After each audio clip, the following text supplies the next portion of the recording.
Once more the screen displays the faces in quick succession, and the stoic face of The flashes up. He gets up from the dugout and stands in the center of the ring, staring up at Alduin with cold eyes. I will not fight. This is barbaric sport, and while I will fight men, I will not fight unholy creatures. He sat down, crossed his arms and his legs, shutting his eyes. Bring whoever. They will not break me, but if they are not a man, I will not fight back. Alduin rubbed her chin and gave him a stern look, leaning over her balcony to get a true understanding of his size and motives. She winked and smiled. I don't think you'll feel that way when you see what emerges out of the depths.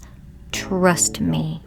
She leans back and holds her microphone as if she were a singer belting out her favorite song. Coming from swamps of Russia, she hears the trees, and the trees say violence. The Baba Yaga.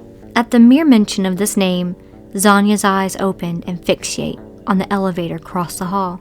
He never moved from his position, but the fear in his face was primal. The kind of fear that moves a man to do terrible things. NFC quarterfinal match.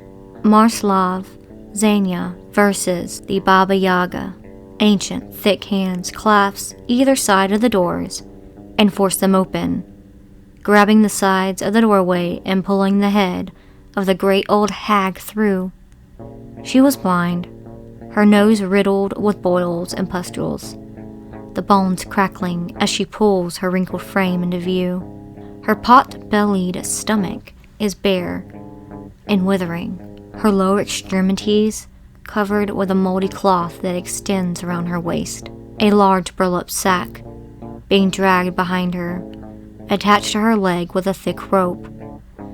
Zanya does not move from his spot, but his eyes remain on the Baba Yaga as she drags her limbs around the pit, circling him as she looks for a weak spot.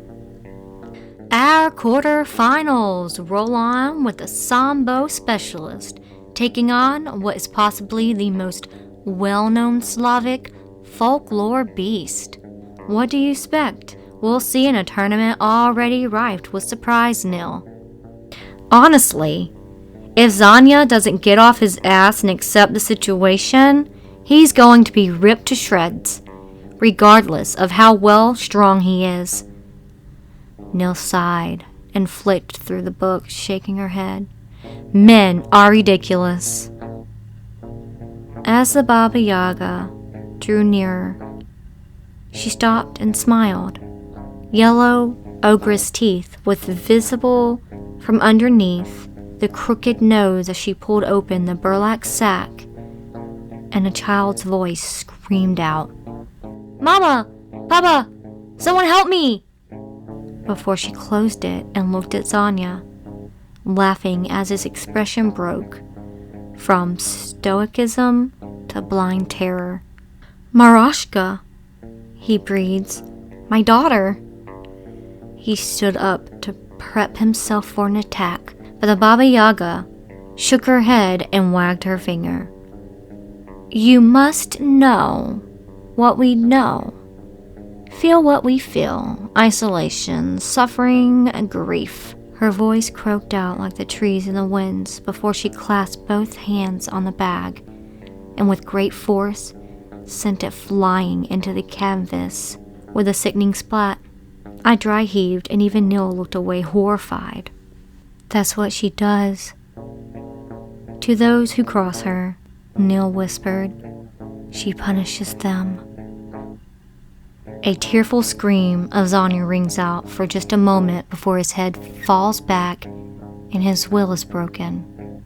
The Baba Yaga leads towards Zanya to take advantage, claws bared and a cackle that rips through the pit. In an instant, she is knocked flying into the air by an uppercut.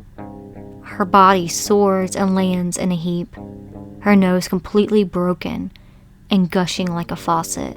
Whatever was hitting her, it wasn't Zanya anymore. His teeth was gritted so hard that I could hear the grinding from my booth.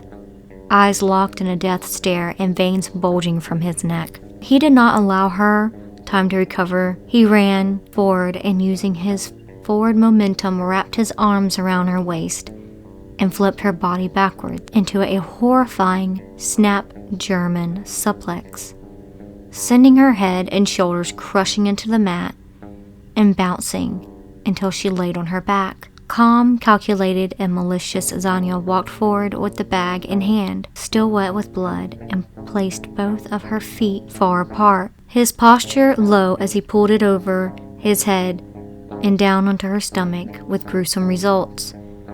She vomited bones, flesh, and blood up over the canvas before aiming it at Zanya's face. With the moment she had to maneuver, she clawed at his eyes, opening up a huge vertical gash that spread from his eyebrow to above his lip. Crackling white blood and vomit strewed across her face. She leaned forward to try again. This time, however, she would not be so lucky. Zanya leaned back as she came forward, causing her to stumble, while he again maintained a waist lock. He gripped her harder until bones snapped, and she shrieked. Rearing his head back, he had butted her in the broken nose until her screams were muffled by blood and agony. Only when gurgles could be heard did he deliver the final crushing blow. With a heart-wrenching roar, he snapped his body backwards and drove her face and skull into the mat with such force that she remained up for a moment. Though certainly not on the level of Aldun, it was still impressive. Her body lay still and Zanya slapped his head over and over, licking the blood off his fist before falling limp as his victory was announced.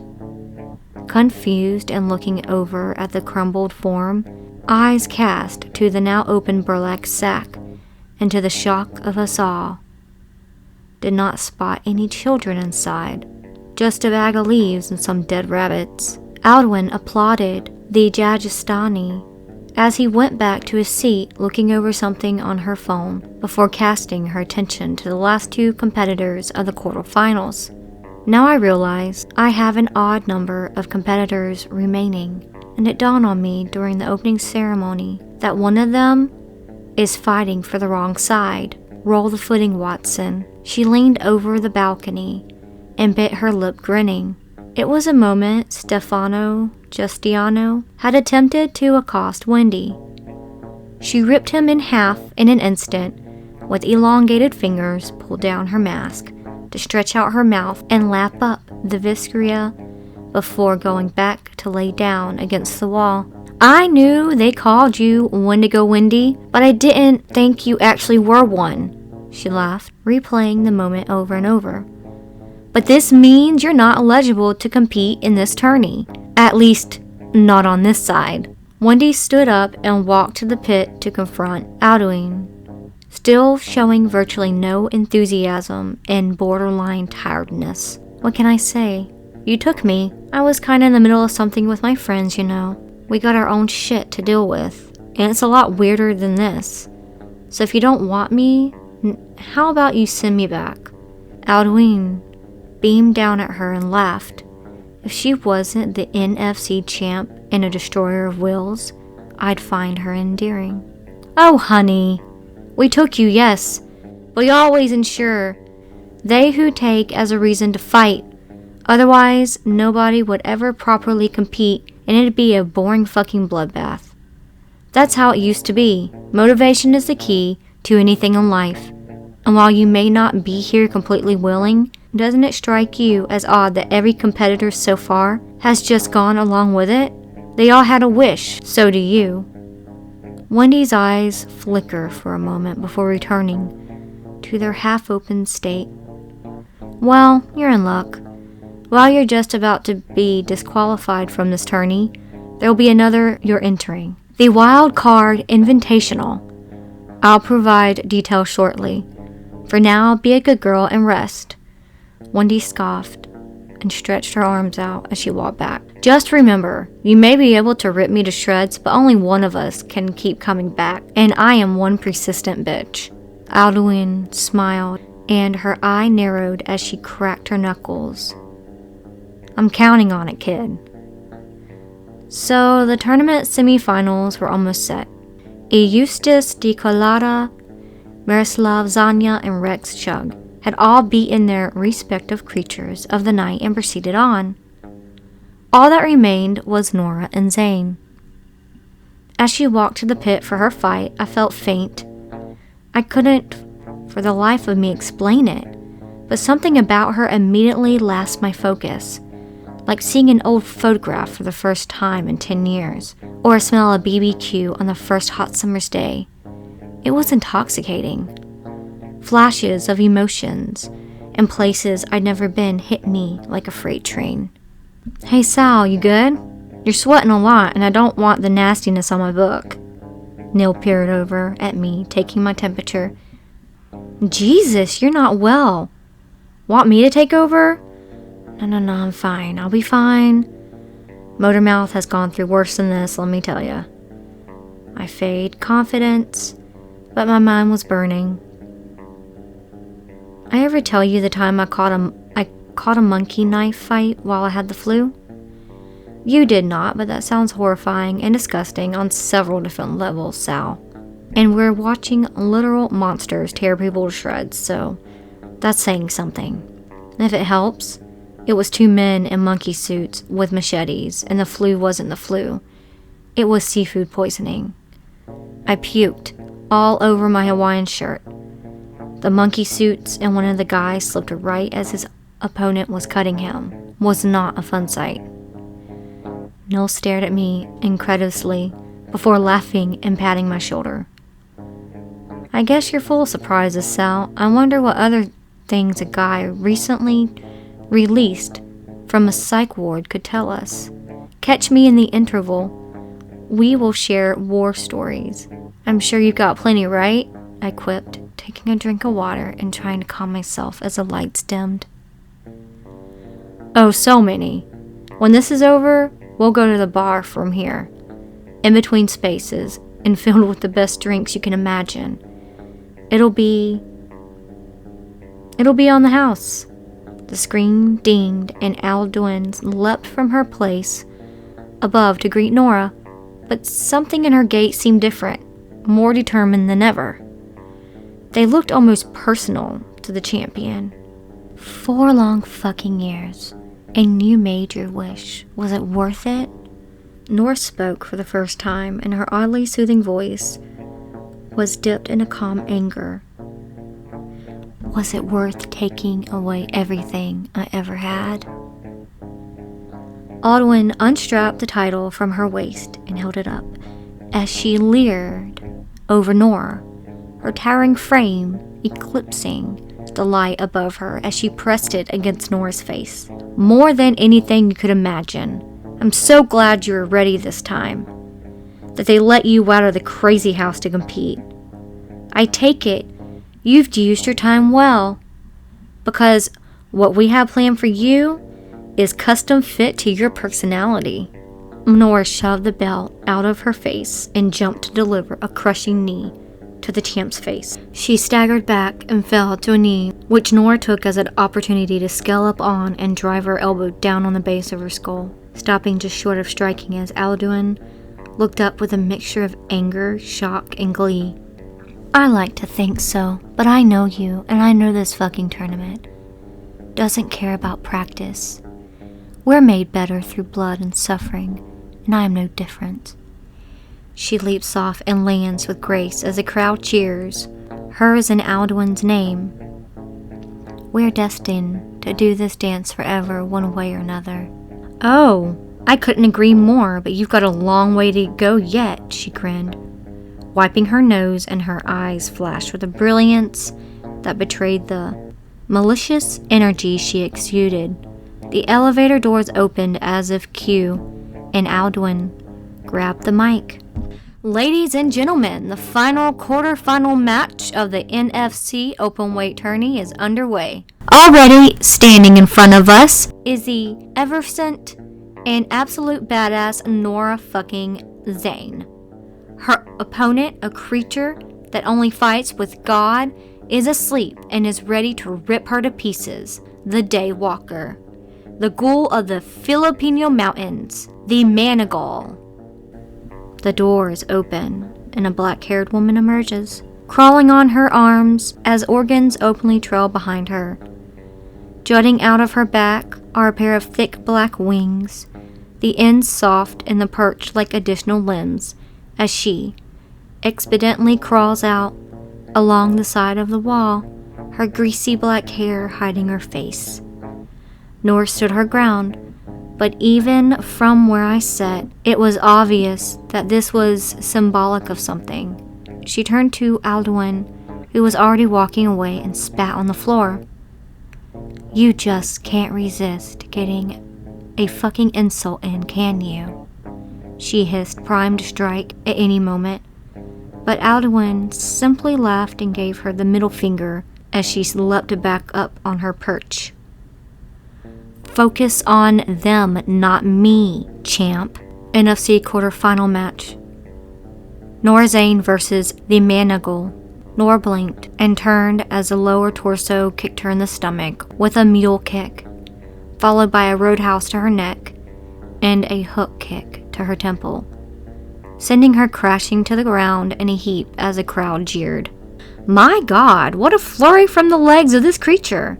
I didn't even see the bottom half enter the arena. Neil, what can you tell us about this Manigal? It's often confused with the whack-whack or oswing by outsiders. In Filipino culture, this is their equivalent vampire witch and man-eater. Legends say women who were left standing at the altar split themselves into two so the bottom half could wait while the top half hunted. Others say that they feast on the blood of newborns and that's their favored prey. She shows me a photo in the compendium of one shoving its prop six into a screaming man and slurping up his blood through sharpened teeth. So cruel. Why would Alduin do this? I am not sure why the commissioner and champ do anything, Nil. But we have our final match set, and if Nora isn't careful, she'll end up being the next meal. The top half crackled and flew over the top of Nora, prepping itself to swoop down and bite. Nora flipped back and assumed a defensive stance, wincing from the shot she'd taken. But with two opponents instead of one, this was not going to be simple. The moment she put her attention on the screeching top half, the bottom ran forward and executed a toe strike to her stomach, winding her before executing a drop kick that hit her in the face and chest, again sending her tumbling backwards, regaining her footing once more. But this time dropping to a knee, the top half swooped in and slashed her bicep, taking her blood with it as it flew back to the wall to wait. They were breaking her down, bit by bit. While I expected Adeline to be clapping, laughing, or making a cheap joke, she instead was standing with her fist propping up her face and a look of disappointment written all over it. She was not impressed. Nora could do little against them except adopt a defensive stance as they routinely battered her and took more of her blood. At this rate, she would fall. Nora Zane looks like she's on the ropes, folks. How much longer will it take before she falls? Only time will tell, but I hope for our sake she gets back up. I realize biases isn't my job, but humans gotta stick together. I lean forward and completely out of character, I yell, "Go, Nora!" She looks up with me, with shock, and the top half of the Manigal flies towards me, hunger and rage filling its flight. In that moment, I see my life flash before my eyes, and I'm not surprised by the earlier memories, but the later ones. So many of them are blank. I barely have time to register what's going on before I'm pulled down by Nil, misses its mark flying back around for another go. What the hell are you doing? Are you trying to get yourself killed? Nell bellowed, drawing her blade. I know I just lost control, like something compelled me to do it. I protested, feeling foolish and realizing my headset was still on. Alduin had stood out of her seat so quickly that it flew back against the wall without a thud. My knees gave out and my chest grew heavy. I was panicking. Men, they just can't be trusted. Nell sighed and slashing the wing of the creature as it passed again. Take a deep breath, Sal. You'll be okay, I got you. As it screeched from the wound, it dipped to the ground and tried to re-strategize. Before it could, however, Nora stood in its way and placed her fist out and knee up. Your fight is with me. I won't let you near him. Do not overlook me. The manacle shot forward and two things happened that moment. The first was that it stopped in its tracks, with a sense of instinct you see in animals when they know the weather is changing, like it knew something was coming. Then it cast its eyes up and whimpered. A great shadow had begun to grow behind Nora, crawling up the back wall, and the head peeling away to loom over her, not to attack, but to protect it. What is this? A shadow had just formed over Nora. Has she got some latent abilities she was holding back on? Before this commentator would have loved to see that before he was attacked. I stammered, adrenaline now fueling me as the fight continued. Nora looked up in just as much confusion as her opponent, but instead of processing it, simply looked back at her enemy and took advantage. Running forward, she let loose a vicious black elbow that connected with the temple of the manacle. As it staggered back, and the bottom half came forward. She was ready. One kick blocked, the other caught and shattered the joint with an elbow, as sharp as steel. One leaping knee to its gut later, and the torso had crumbled to a heap. But Nora did not stop. She ran forward and grabbed the manacle by the organs still trailing its body, ripping them away with her bare hands as she finally got to the hair of the creature, and held the head back as she delivered 4 horrifying elbows. Letting go as it stumbled around, she created some distance and let it fly a knee with such force that the head was removed entirely. It soared through the air and landed at Alduin's feet, much to her delight. A stunning Hail Mary victory by Nora fucking Zane. She advances to the semifinals alongside Miroslav Zanya and Eustace Colada and Rex, Ultraviolence Chug. The question now is, what are they facing next? Alduin jumped down and stared at Nora as she limped to meet her other finalists. Alduin grabbed the mic as the spotlight shone on her. My, you have grown. This will be most interesting. The quarterfinals are over. All of our victories have 3 hours to recover during our interval before the commence of the semifinals. Bravo! She gave what seemed to be a sincere applause as the other finalists stood with her, Wendy still by their side. But before we can finish, we have one other matter to attend to. Our wild card tournament. She claps her hands and the screen comes to life, showing 5 blank boxes, save for Wendy's inclusion at the top. Our full roster of competitors will announce at the conclusion of our interval, and will run alongside those matches for your pleasure. Nightmares and humans are welcome.